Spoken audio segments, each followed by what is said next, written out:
આકાશવાણી અમદાવાદ વડોદરા. હવે સાંભળશો ભાવનગર જિલ્લાનું સમાચાર પત્ર. લેખક સુરેશ ત્રિવેદી. ભાવનગર જિલ્લો ઉનાળુ વાવેતરમાં સમગ્ર સૌરાષ્ટ્રમાં 65,800 હેક્ટર જમીનમાં વાવણી સાથે મોખરે છે. બાજરાનું કુલ વાવેતરમાં એકલું ભાવનગર 34.69% હિસ્સો ધરાવે છે. નિષ્ણાતોના મતે આ વર્ષે ગરમીનો પ્રારંભ યોગ્ય સમયે થતાં વાવેતરના વિસ્તારમાં વૃદ્ધિ થઈ છે. વાવેતરના આંકડાઓમાં ભાવનગર પછી જૂનાગઢ જિલ્લો 55,000 હેક્ટર સાથે બીજા ક્રમે રહ્યો છે, જ્યારે સૌથી ઓછું વાવેતર બોટાદ જિલ્લામાં માત્ર 7,000 હેક્ટરમાં નોંધાયું છે. ગત વર્ષે આ સમયે ભાવનગરમાં અંદાજે 50,000 હેક્ટર જેટલું વાવેતર નોંધાયું હતું, જેની સરખામણીએ આ વર્ષે 15,000 હેક્ટરનો ધરખમ વધારો જોવા મળ્યો છે. સમગ્ર સૌરાષ્ટ્રની વાત કરીએ તો આ વર્ષે કુલ ઉનાળુ વાવેતર 3,37,000 હેક્ટર સુધી પહોંચ્યું છે, જેમાં મુખ્યત્વે ડુંગળી, મગફળી, તલ અને બાજરી જેવા પાકોનો સમાવેશ થાય છે. ખાસ કરીને બાજરીના વાવેતરમાં ભાવનગરનો દબદબો જોવા મળ્યો છે. સમગ્ર સૌરાષ્ટ્રમાં બાજરીનું કુલ વાવેતર 32,000 હેક્ટરમાં થયું છે, જેમાંથી એકલા ભાવનગર જિલ્લામાં જ 11,100 હેક્ટરમાં બાજરી વવાઈ છે. આ ઉપરાંત ઉનાળુ મગફળીના વાવેતરમાં પણ ભાવનગર જિલ્લો અન્ય જિલ્લાઓ કરતાં આગેકૂચ કરી રહ્યો છે. ભાવનગરના સાંસદ અને કેન્દ્રીય મંત્રી નીમુબેન બાંભણિયાએ ભાવનગરથી નવી મુંબઈની નવી શરૂ થયેલી પ્રથમ ફ્લાઇટમાં 30 દિવ્યાંગજનને મુંબઈ દર્શન માટે મોકલ્યા હતા. 30 દિવ્યાંગ બાળકો સાથે ભાવનગરથી નવી મુંબઈની આરંભાયેલ હવાઈ સેવા દેશના અનેક શહેરો સાથે જોડી ભાવેણાને નવી ઊંચાઈ આપશે.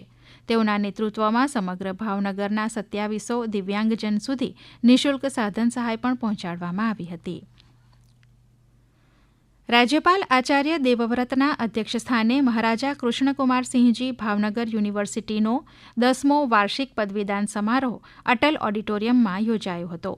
કેન્દ્રીય ગ્રાહક બાબતો, ખાદ્ય અને જાહેર વિતરણ વિભાગના રાજ્યમંત્રી શ્રીમતી નીમુબેન બાંભણિયા અને કૃષિમંત્રી જીતુ વાઘાણીની વિશેષ ઉપસ્થિતિમાં 12,704 પદવી, 86 સુવર્ણચંદ્રક અને 42 પ્રાઇઝ એનાયત કરવામાં આવ્યા હતા.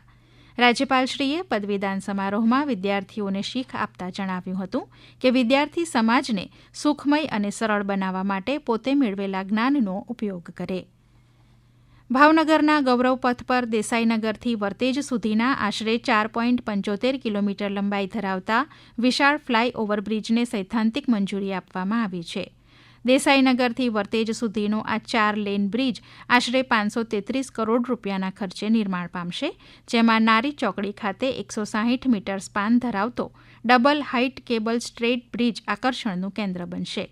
આ બ્રિજ સમગ્ર સૌરાષ્ટ્રનો સૌથી લાંબો અને કેબલ સ્ટ્રેડ આઇકોનિક સ્પાન ધરાવતો આઇકોનિક બ્રિજ બનશે. રાજ્યમાં સ્થાનિક સ્વરાજની જાહેર થયેલ ચૂંટણીઓ માટે ભાવનગર જિલ્લામાં ભાજપના મોટી સંખ્યામાં દાવેદારો રહ્યા છે. જિલ્લા પંચાયતની 40, 10 તાલુકા પંચાયતોની 210 અને 3 નગરપાલિકાની 96 બેઠકો સંદર્ભે આ ચૂંટણી માટે લડવા અને ટેકો આપવા ભાજપ કાર્યકર્તાઓ સજ્જ રહ્યા છે.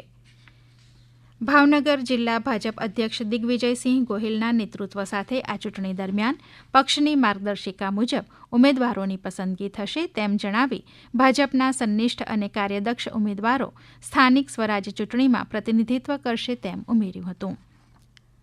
પ્રકૃતિ પર્યાવરણ જાગૃતિ અને ચકલી બચાવવાના હેતુ સાથે ભાવનગર જિલ્લા ભાજપ અધ્યક્ષ દિગ્વિજયસિંહ ગોહિલની મુખ્ય ઉપસ્થિતિમાં શુક્રવારે ચકલી દિવસની ઉજવણી કરાઈ હતી. ભાજપ કાર્યાલય પર યોજાયેલ સંગઠન બેઠક દરમિયાન પ્રચાર સંયોજક મુકેશ પંડિત દ્વારા હોદ્દેદારોને ચકલી અને એના માળા ભેટ આપવામાં આવ્યા હતા. મહારાજા કૃષ્ણકુમારસિંહજી ભાવનગર યુનિવર્સિટી સંલગ્ન નંદકુંવરબા મહિલા કોલેજ દેવરાજનગરમાં બીએમાં અભ્યાસ કરતી કુમારી મારુ હરિતાએ સમગ્ર યુનિવર્સિટીમાં ઓવરઓલ બીએ ફેકલ્ટીમાં સૌથી વધુ માર્ક્સ મેળવી અને સેમિસ્ટર 1 થી સેમિસ્ટર 6માં અંગ્રેજી વિષયમાં સૌથી વધુ માર્ક્સ મેળવવા બદલ 2 ગોલ્ડ મેડલ મેળવ્યા હતા. આપ સાંભળી રહ્યા હતા ભાવનગર જિલ્લાનું સમાચાર પત્ર. લેખક સુરેશ ત્રિવેદી. પ્રસારણ આકાશવાણીના અમદાવાદ વડોદરા કેન્દ્ર પરથી કરવામાં આવ્યું.